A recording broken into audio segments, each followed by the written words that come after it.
breakup. You'd wanna argue on the wake up.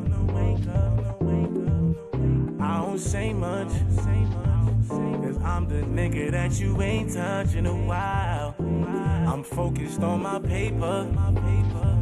I still can't find the one to replace ya. I still smell your fragrance in that bed that we was laid up in. I never wanted us to break up. For your love, I'll jump over 1,000 miles. You're really pretty with no makeup. I'm putting overtime to see you smile. Never a right time when you decide. Don't keep me hanging on, I don't play with you, so don't play with me. I'm always gonna feel the way I once felt about you. I want you close to me, I hope you ain't over me. I hope you ain't over me. I never a right time when you decide. Yep. What's up, everybody? Welcome to another episode of Let's Talk About It. I'm your host, Twitch Johnson. So grab your substance, or your drinks, or stay sober-minded, if you will. And with that being said, let's start the show. But if you're feeling the vibe, like, share, and subscribe. You can find me at Instagram at TwitchJohnson_. That's TWISTJOHNSON_. You can find clips of these episodes on Facebook and Instagram. You can find me on Instagram at Let's_Talk 2025 and Facebook at Talk About It. Now, before we get into this young lady inside the picture with me, you know what we like to do. We got some current events that nobody asked for. All right, so this one is good. I want to put y'all on game. So we're going to talk about Macy's. Historically, Macy's sales fall on the third Saturday of the month, and the preview of the promotion usually comes out that Friday. So this means that you should start shopping Friday morning.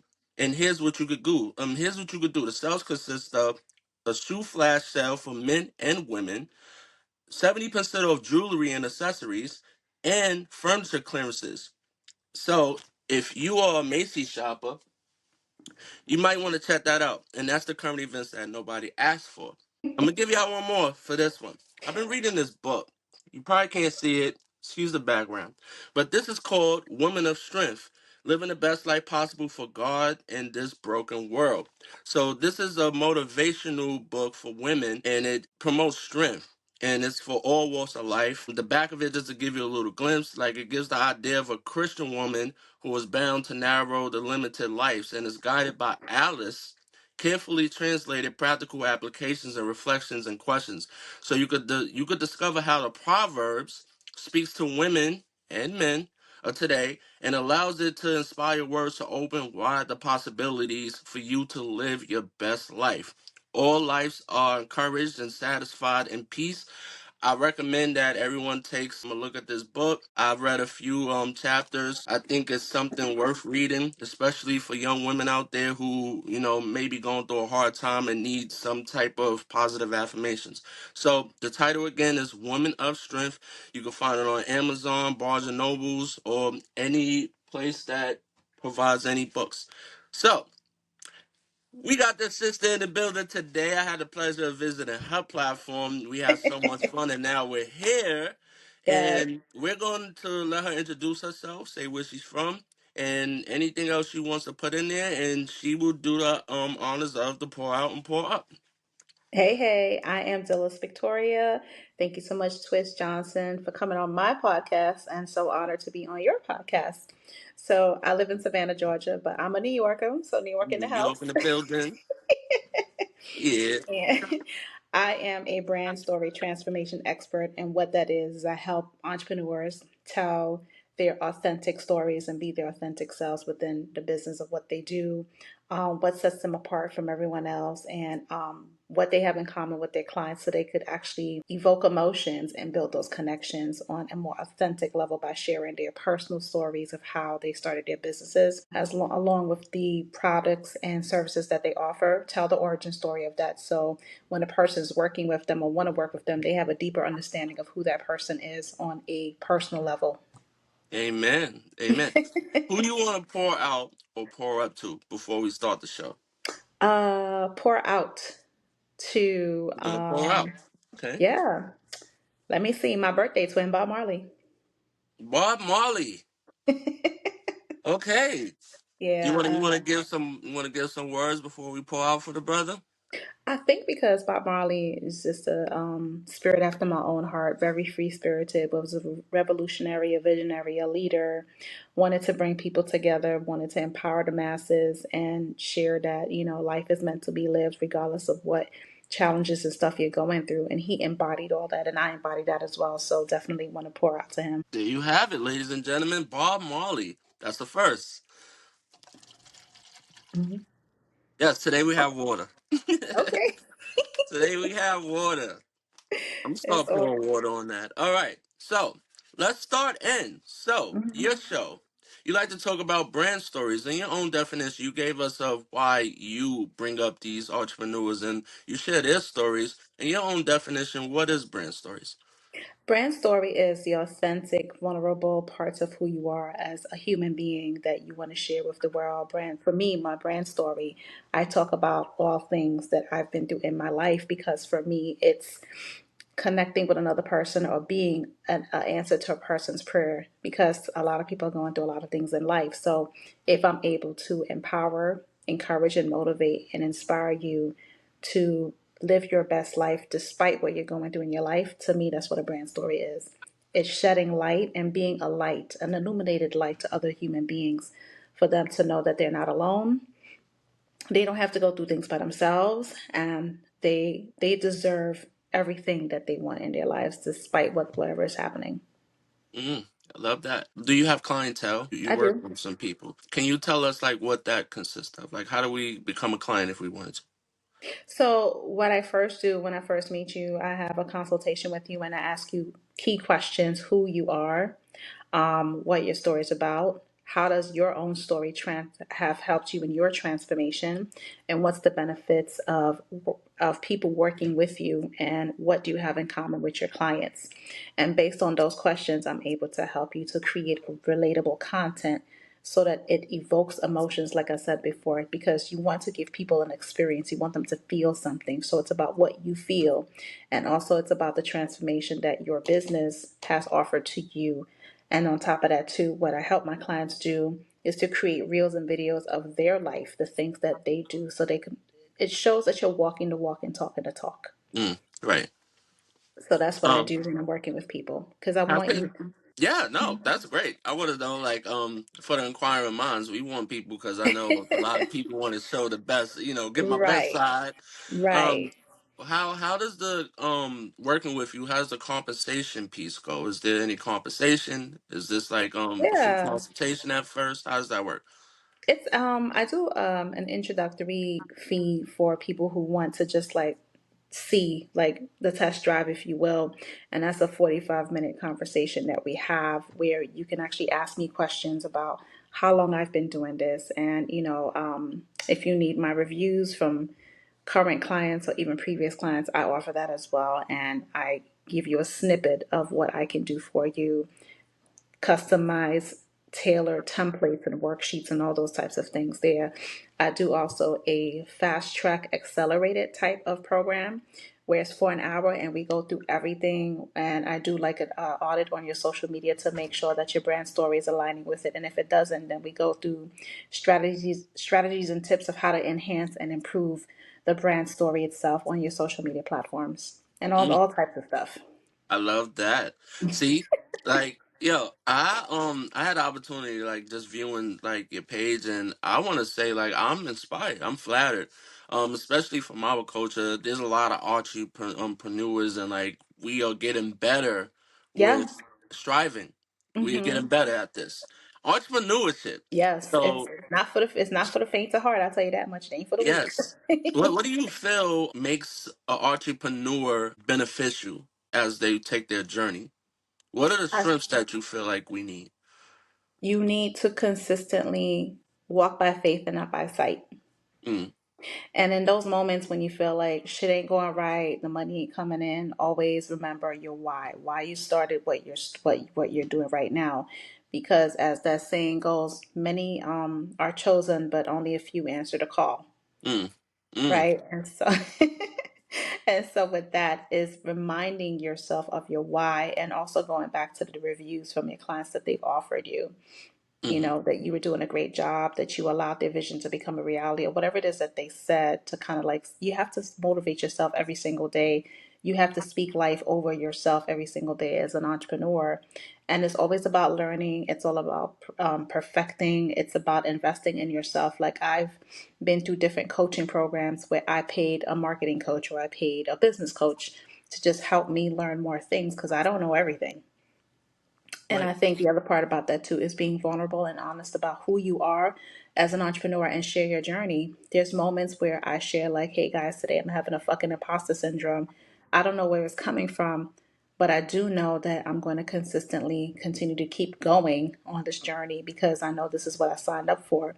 And there's moments where I want to quit and go back and do the 9 to 5, but I know that that's not for me. So you Right. have those instances and moments. So it's about sharing and being vulnerable about where you are on your journey, because you never know who may want to be a client of yours because you're being real and raw and honest about who you are. Absolutely. I feel like I was saying on your platform, I said about like people who are entrepreneurs, you can have the mindset and you can have the idea. Being a entrepreneur actually, you actually have to have the vision and be able to execute it as well. Yeah. Everyone could be an entrepreneur. Everyone Hmm. has ideas. It's how you demonstrate the utilization of trying to execute how you're going to get the idea off. How many Absolutely. times we've heard people say, I'm an entrepreneur. Okay, what's your business? What it's about? What does your clientele consist of? This is the low budget in interviewing of the Shark Tank. Like, Right. what's going to make us interested in your Right. business? What's going to Right. happen? And a lot of times, people don't have the analysis together. They don't have the thesis together. They don't have their pitches together. What it is to be an entrepreneur is exactly what you said. You have to invest in yourself first. Hmm. It Being in a business, coming up with brands, they're not free. You have to educate yourself. You have to know what's going on in today's societies as far as like stock exchanges, when it comes to social media marketing Hmm. investments. So you have to go through the media coachings. You might need like management. You might need you need logos. You need to make sure your LLCs is in place. All of that comes in. I think that a lot of Absolutely. people they use the terminology loosely. It sounds good. I'm an entrepreneur, okay, Hmm. but there's levels to it.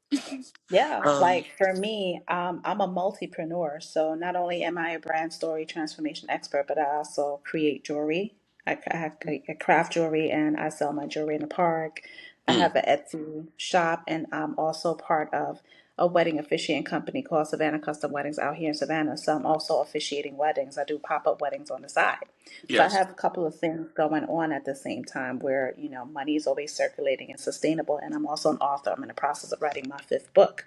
So there's so many different aspects to what I do as an entrepreneur. And sometimes you can't just be doing one thing because there's a season, right? So for yes, me, if the brand story clients are not jumping, so to speak, I have the jewelry to fall back on. I have the wedding officiant stuff to fall back on, and so on and so forth for, creating bundles of books or doing workshops or mm, doing pop-ups and things like that. So your mind is always having to try to figure out how you can sustain income for yourself as an entrepreneur.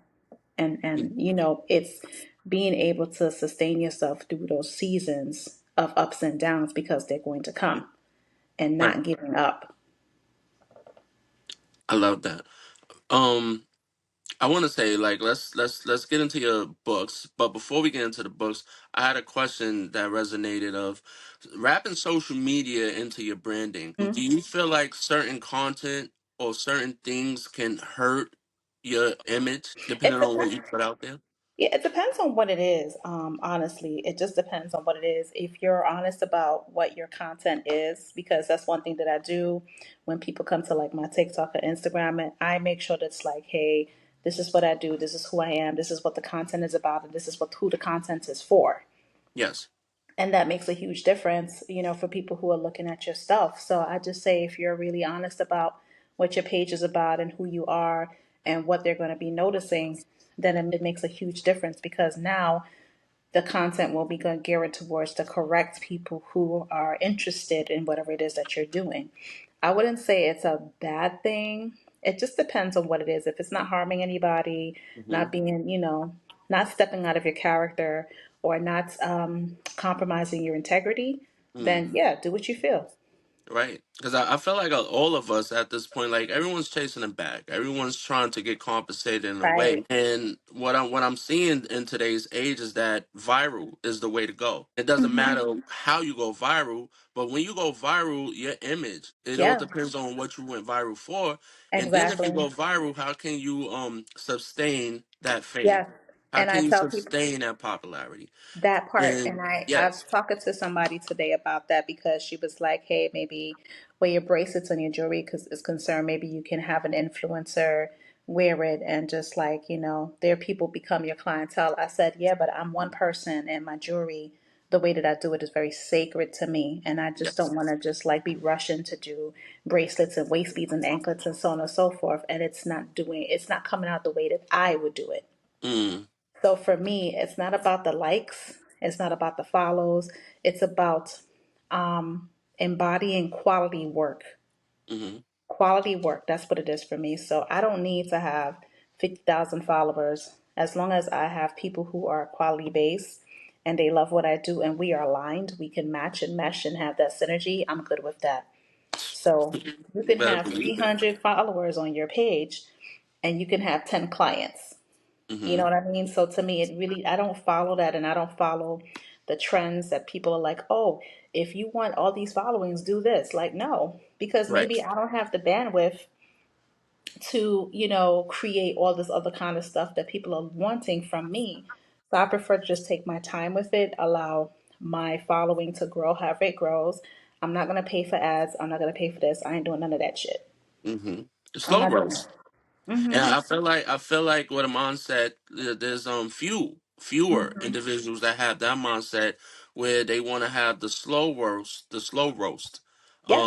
Whereas that they keep their authenticity and they keep the consistency and make sure that they're doing it on their own pace. They want the Right. followings, they want the popularity, they want their brand. Who doesn't? Like to each his Right. own. Whoever got it, got it. But I feel Right. like once you get there, you you're gonna have to maintain that, and you might not Yeah. even be prepared. You might not Exactly. even be prepared for that. Exactly. I So tell the I'm truth. glad that whoever that was, you did give them that education, not canceling them, but counseling them. Like, hey, listen, like Yeah. this works for me. Yeah. Um, Yeah. your books, you got books. I have What are your books. books about?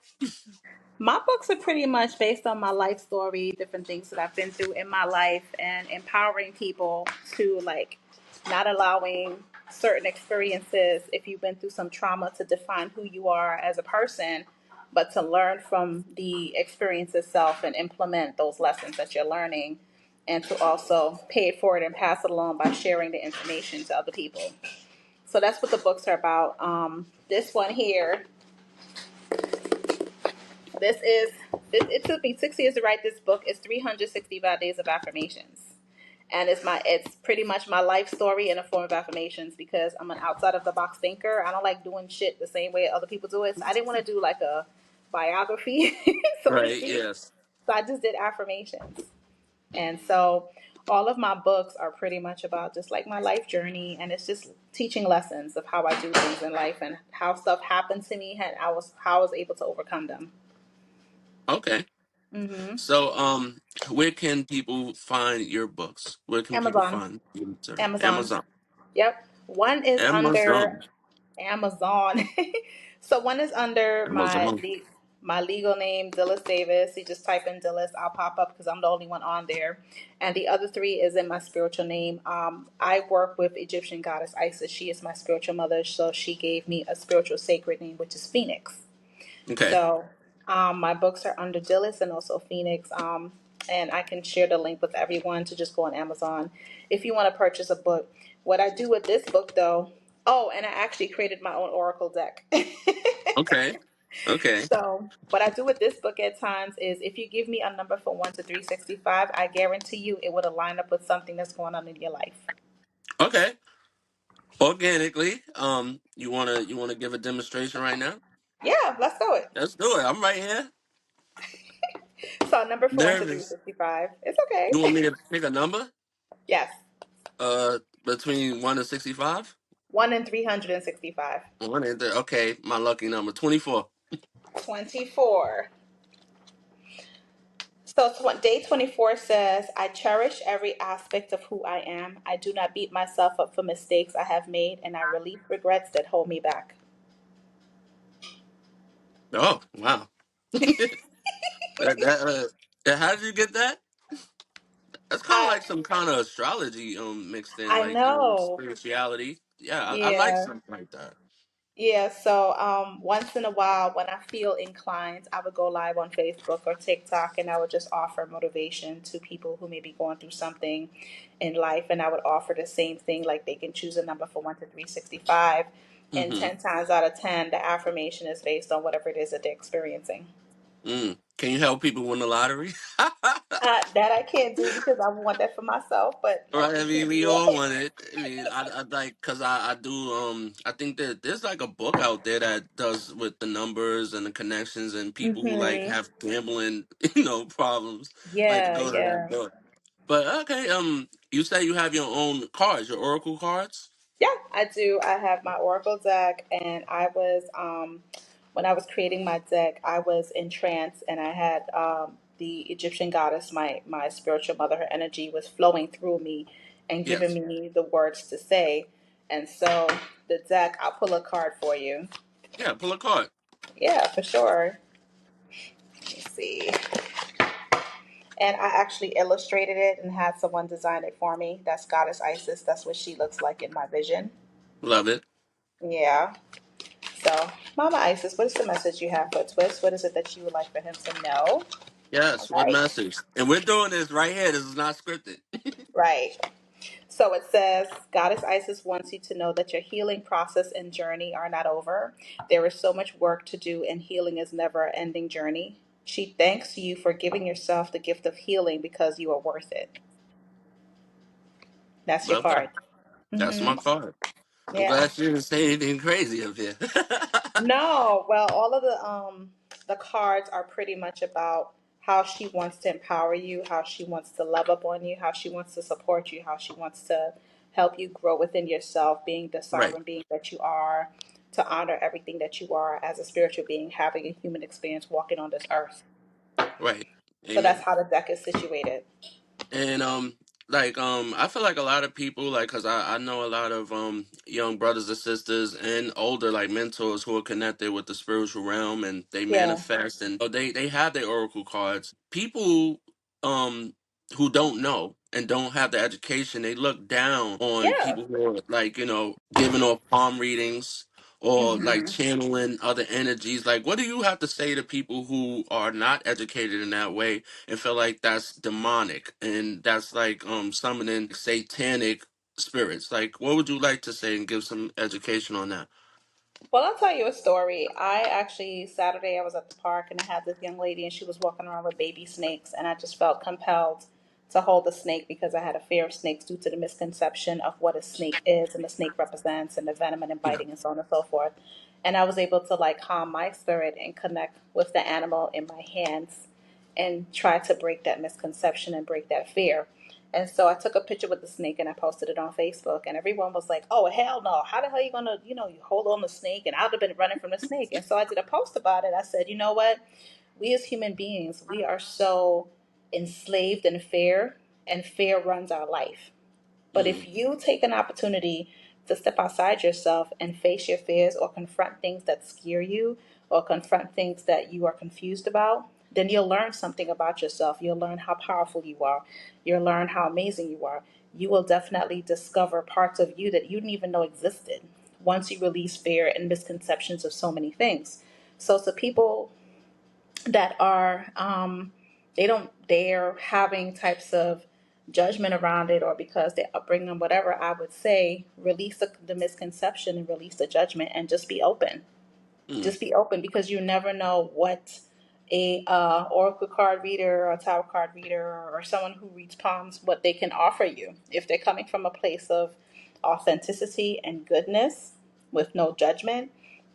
It's fine because if you look at it in church, you have the pastors, the prophets, and I have a vision of this, and God told me to tell you that. It's the same right. concept. Churches have altars. I had an altar in my house, or whatever the case may be, but it doesn't necessarily make me a bad person. It's the same concept. And I think when it comes to religion and spirituality, there's so many different religions, there's so many different spiritual cultures and practices. Even with the Right. Bible, there's the Torah, there's the Quran. If it was one thing that was designed to be, then it would be that one thing. But it's plethora of things because we all have free will. So Right. instead of staying in that bubble or in the box that you're in because of upbringing or whatever the case may be, change your mind, have a different perspective, and be open and just be curious because life is about curiosity. If you stay like right here, you're never going to grow or learn. And speaking from someone who had a near death experience in 2011, I was on my deathbed, shoulda, coulda, woulda, girl. I had so many regrets of things that I didn't do and things I didn't say. So for me, it's like not waiting until you're going to take your last breath or you're on your deathbed to be like, shit, I shoulda, coulda, woulda, and I didn't. So if you Right. have the opportunity to wake up tomorrow morning, be in gratitude, and learn something different and learn something new. A lot of things may not resonate with you, but be curious to find out why it resonates with another person and why that person does what they do. Amen. There y'all have it, ladies and gentlemen. That was a perfect wrap up of that. Hmm. Motivation. So you do some spiritual motivation. I'm just gonna throw some quotes out there, and then we'll touch a little bit about marriage and long term relationships. You're gonna give us some things, some education to go with. Give us some tips. Sure. Okay. So let's start with the motivation. I'm gonna throw out some quotes out there, and I want you to break them down. Like, what does it mean to you? And like, let's just shoot the gift about it. The first one I'm gonna throw out there is called "Act as if, become exist." Act as if, become as if. What do you get out of that? That means embody, accept, and embrace everything that you are, and then take action in it. That's what that feels like to me. Act as if it's just like, say, for instance, when they say walk by faith and not by sight, or when they say, whatever you're attracting, you already have. You already have all the things that you need. So act like you have it. Mm. Get excited about it. Get excited that, I'm so grateful I have all these clients, even though you don't have like one client. But Right. you are embodying that energy to attract exactly what it is that you desire and you deserve, and you're also getting excited about it because it's the feeling of how you, because that's what manifestation is feeling it and attracting it and believing it all at the same time. Mm. Come on, come on. Let it work. All right. Next quote that I have for you is earn your keep and keep your stay. Mm. So that for me gives me two different things. Earn your keep is working hard, staying dedicated to the path that you're on, and also be wise and smart about monetizing your how you're monetizing yourself and how you're structuring yourself to like save and spend and so on and so forth to sustain yourself. That's what that feels like to me. Yeah. Let me think of another. Okay, so love is nurturing, but love is also death. Love is nurturing and love is also death. I think love is nurturing because we are human beings having, this experience in life, and we're all here for unconditional love. We want to experience unconditional love. But at the same Yes. time, love being death means being lost and losing your identity because you want to be loved so bad that you're willing to compromise everything that you are. You better work, sis. Come on. I say y'all better get with her. Coaching. All right. Let's get into like I don't want to keep you too long, but let's do some relationship stuff. Or This channel they love the relationship talk. Let's get into it. What are some things that people avoid during the introduction phase of relationships that could have saved them time of wasted investment? they did not really represent who they truly are. They probably told the other person what they felt that they wanted to hear, and they did not tell them like what their do's and don'ts are, what their deal breakers are. Because again, people want to be loved so bad, including myself. I've been through that process where I was in relationships where I pretty much compromised all my deal breakers for the sake of being in a relationship. Mm, So not you got to honor your deal breakers and honor yourself and ask specific questions that you want to know about the other person, and show the person your real true self. Put all your cards on the table from day one. This is who I am. This is what I'm looking for. Yada yada yada, and respect yourself and that person enough to really sit and have the conversations and communicate.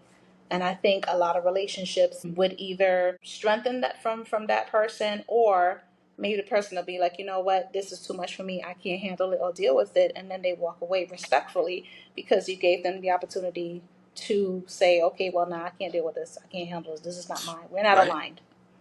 Um, Speaking of conversations, okay, speaking of conversations, like what should couples try and take from hard conversations or disagreements? Listening to the other person, or each person in the relationship listening to each other and implementing what is the person's requesting of you. Being my girlfriend, we do that all the time. There's certain things that she requests of me and certain things that I request of her because we both have needs. Her thing is she always wants to make sure that she's being heard. So whenever we're having conversations, instead of me interrupting, I just hold space for her and I just allow her to express and say what she feels without judgment or me interrupting her, because I know that's something that's important to her.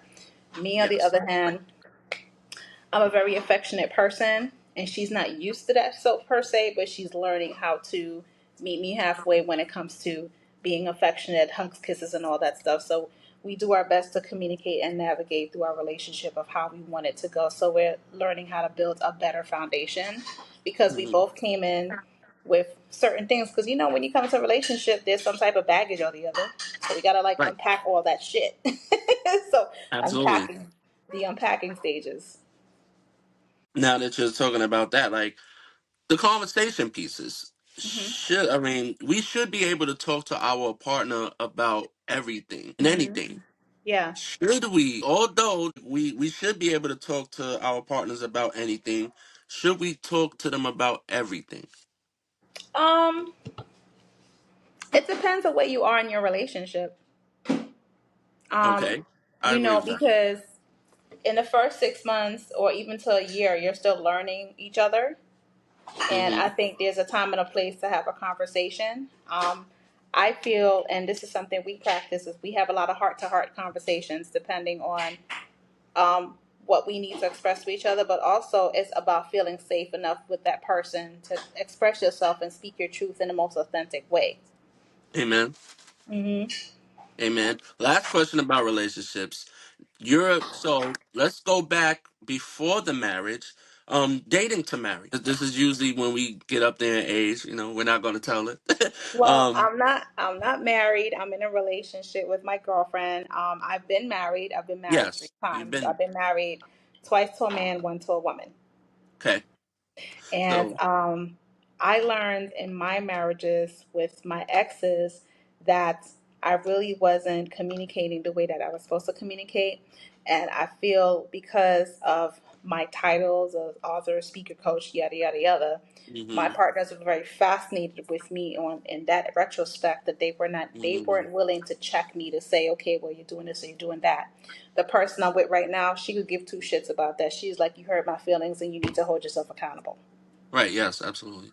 I think accountability is very important. I think going into certain situations, people fall in love and desire with the titles, Yeah. the lifestyle that they don't know how to challenge Yep. or stand up for themselves Yep. because they are in this type of bracket. I don't want to lose that. So Absolutely. You're they right. become afraid to challenge you. So I think a question would be is that do you feel that in some relationships that people get intimidated by another person's elevation? And how do you support that without coming off as jealous or envious? For me, because I had something like that similar happen to me in my marriage, and the thing that I asked my ex husband is like, what are your goals and dreams that you had that you want to bring to fruition, and can you please give me the opportunity to help you do that, to help you get Mm. there, because it's a partnership. So if I'm winning, I want you to win too. It's not only about me allowing my dreams to become reality. I want your dreams to become fruition as well. So what is it that I can do to support you in that aspect where the shine is not always on me? It could be on you as well, and we could be a power couple together and rock this road together. Hmm. I think that like in those aspects, I was watching some clips of tonight's conversation. If anybody follows that, if you follow Hmm. that, and they talk a lot about relationships. Hmm.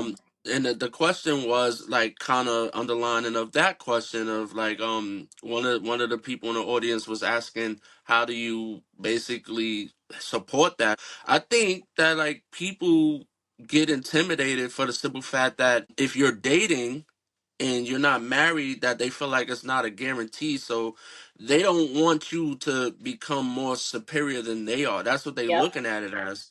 But I like to look at it as that you should not be afraid. Some people are a part of your life for that journey. Like, Yep. don't rob yourself of those blessings. Right. Like, just because we're together today, we might not be together tomorrow. But Yep. that doesn't mean is that like, all right, if you're going to school and like you're accelerating inside of your career, you're getting all these certifications, you're getting these opportunities, and I'm not. Mhm. So like my reaction to it is like giving you all this negative Yep. feedback, not supporting what you're doing because I'm afraid that you're gonna outrun me. Yeah. But the situation is if you're stable and you're masculine or you have integrity in your relationship, it's to where is that like you're not looking at those aspects, you're looking at it's a partnership, it's a we Yeah. thing. I think because if you're not married, you don't feel like you don't feel that security. But I'm even learning that even in marriage, that doesn't give you the There's no, not at that doesn't all. give you the secureness that you're gonna stay. So Absolutely, you're right. now that I'm Because there's a mature lot of enough, I'm pressure. learning. Now that Yeah. I'm mature enough, like I love that you said that. It's just like it's you first. Like your partner has to reflect what you're going through. And then if a person is being intimidated by your growth, then that means that like they have some type of insecurities within self that they didn't Yep. work on. That's not the type of person you want to work with.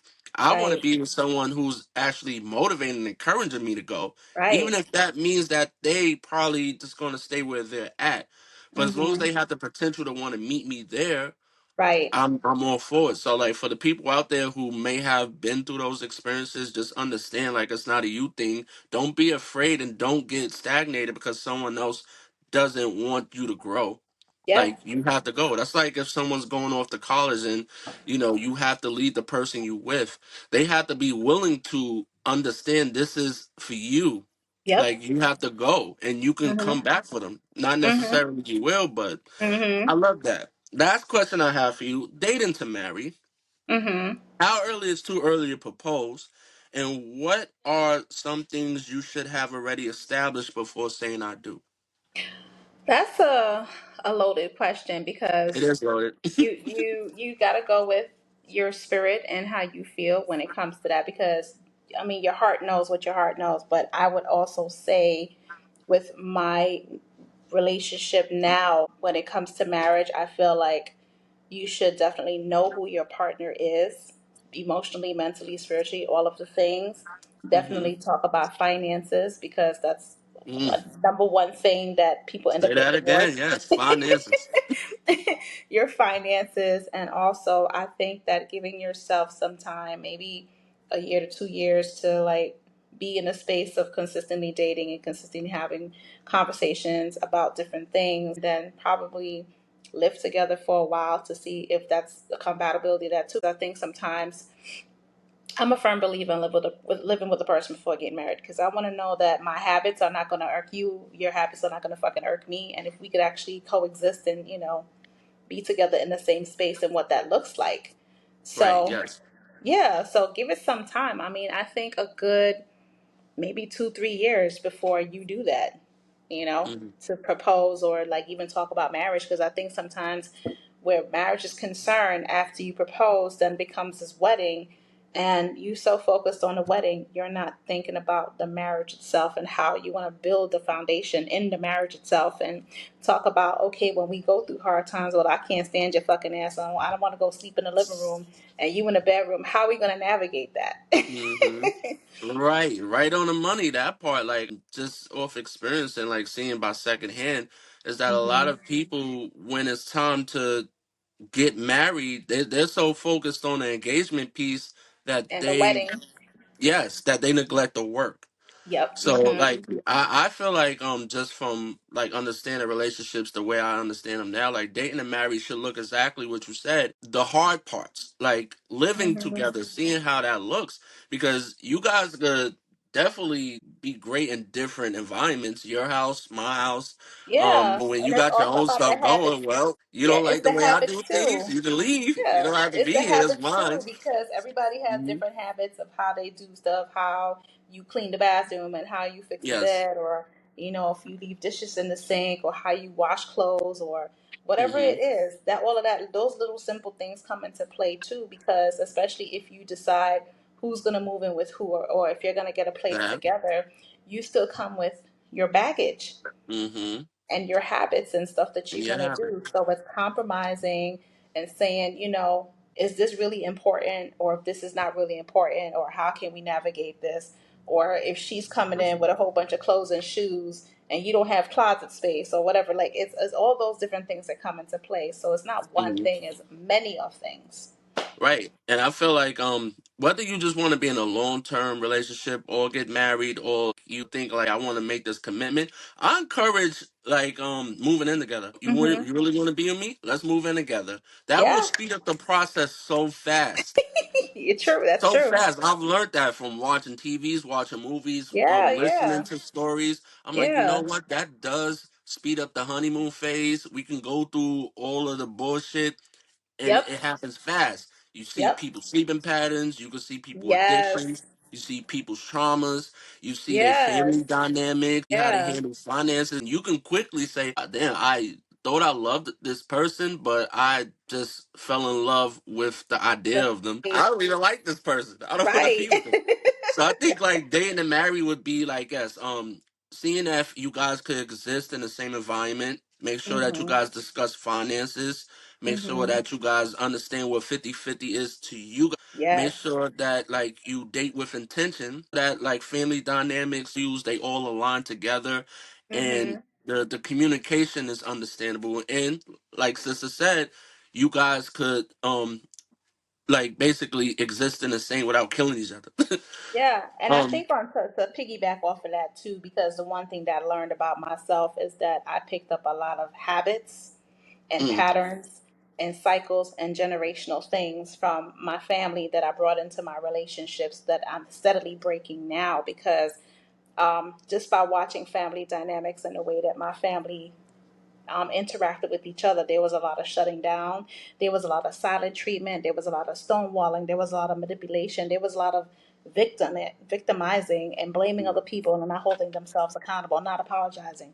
All these different things come into play. So even your family dynamic of how you were raised comes into play when you're with your relationships. And if you don't check that, then it's going to be a problem because it was a problem for me in my relationships. And that's why a lot of my relationships ended up in divorce or breakups because it's like you're on the inside looking out. But if you take an opportunity to be on the outside looking in, to see you, to do introspection within yourself of what your patterns is, of what you are, how destructive you can be, and how you can be manipulative, and how you're hurting another human being, that takes work. That's another part of it too. So it's just not mhm, getting together as in a relationship, but also what have you inherited from your family dynamic that you're bringing into the relationship that mm. needs to be broken. That is true. Like I Hmm. feel like us as people, like even just our culture, any culture in general, is that we do come with baggage from our childhood and our family Hmm. dynamic. And as many times as you get into relationships, as many times as you break up, when you get into these new situations, You're people still say bringing it like, up I with didn't you. do it. They say I didn't do it. Like that was them. Leave your past. What I'm learning now, as I'm older, is that like the past is what molds you to the person that you are, but Absolutely. it's also to not damage what you got going on in front of you with the Yeah. past. I learned that that's actually emotional hangovers. That's what they call them. Yeah. When Yeah. people are saying that I'm paying for the mistakes that someone else Yep. did, that's not Yep. necessarily true. The thing Hmm. is, you're not paying for them. It's just that the person didn't do the work and to counsel themselves and get over that trauma.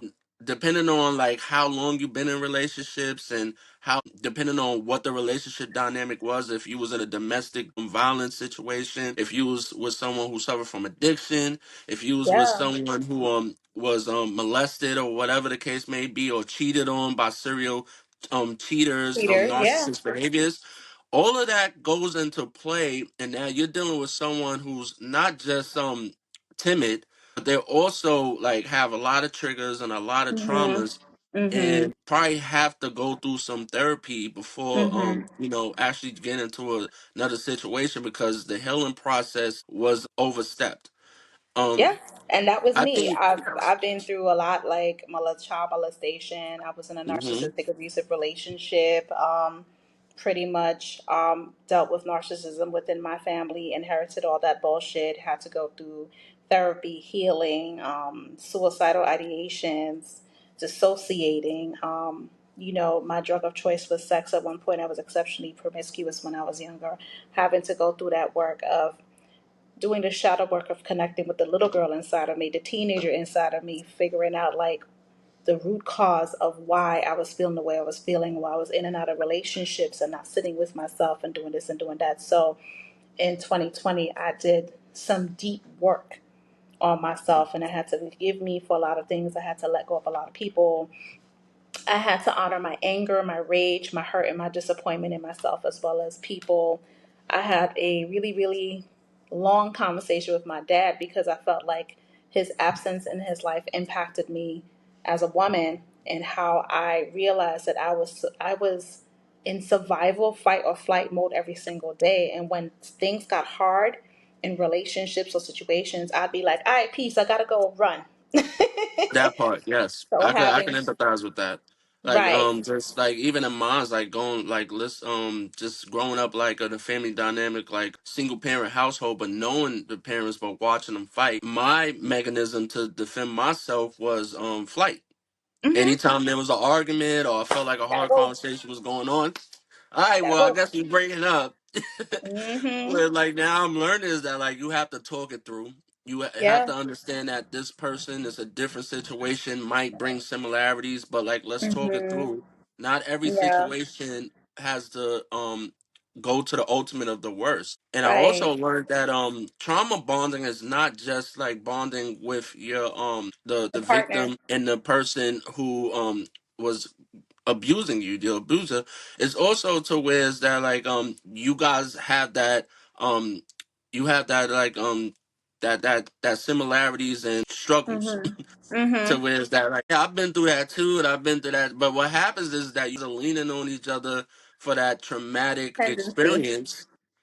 No, Potency. there's no growth because there's no No. one to challenge it. There's no one to say, "Hey, this is not okay." Let's acknowledge and embrace what happened, but what are we going to do to move away from that? Right. And I Yep. think I think I think us as people that have been in those type of situations, it's okay to look for people who also been in that you are relatable, but you got to make sure that they did the work as well. That's like an Yep. alcoholic trying to date an alcoholic, and y'all both drinking, Right. saying, "Hey, we Yeah. need to stop." Yep. Well, And so that's why who's there to say let's go to AA? And like right. one of them has to be a recovering addict, you know. Right. So the other one can lean, but you also have to understand that's going to take a lot of work. You're dealing It with is. someone who's been through domestic violence.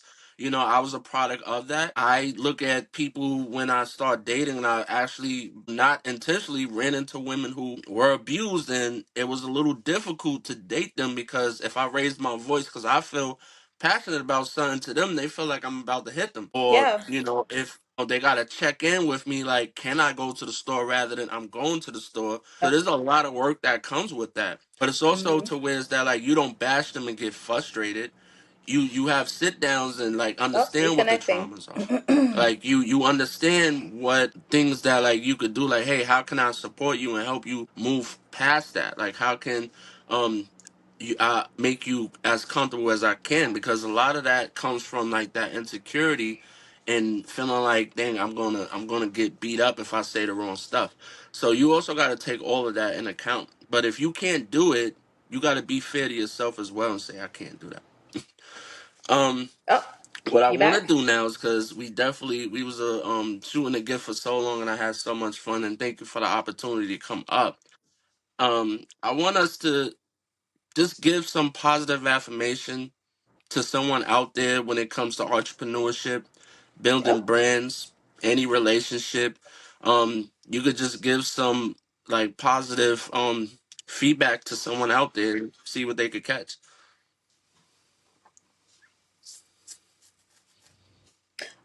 I just say to that own self, be true, as they say. Just be true and authentic and vulnerable with everything that you are as a human being. And just talk about your experiences and the things that you've been through and how you've overcome stuff and how you decided to just turn it into a business. So you're turning any type of challenge or experience into a triumph and a victory. And you're utilizing it to help other people as well.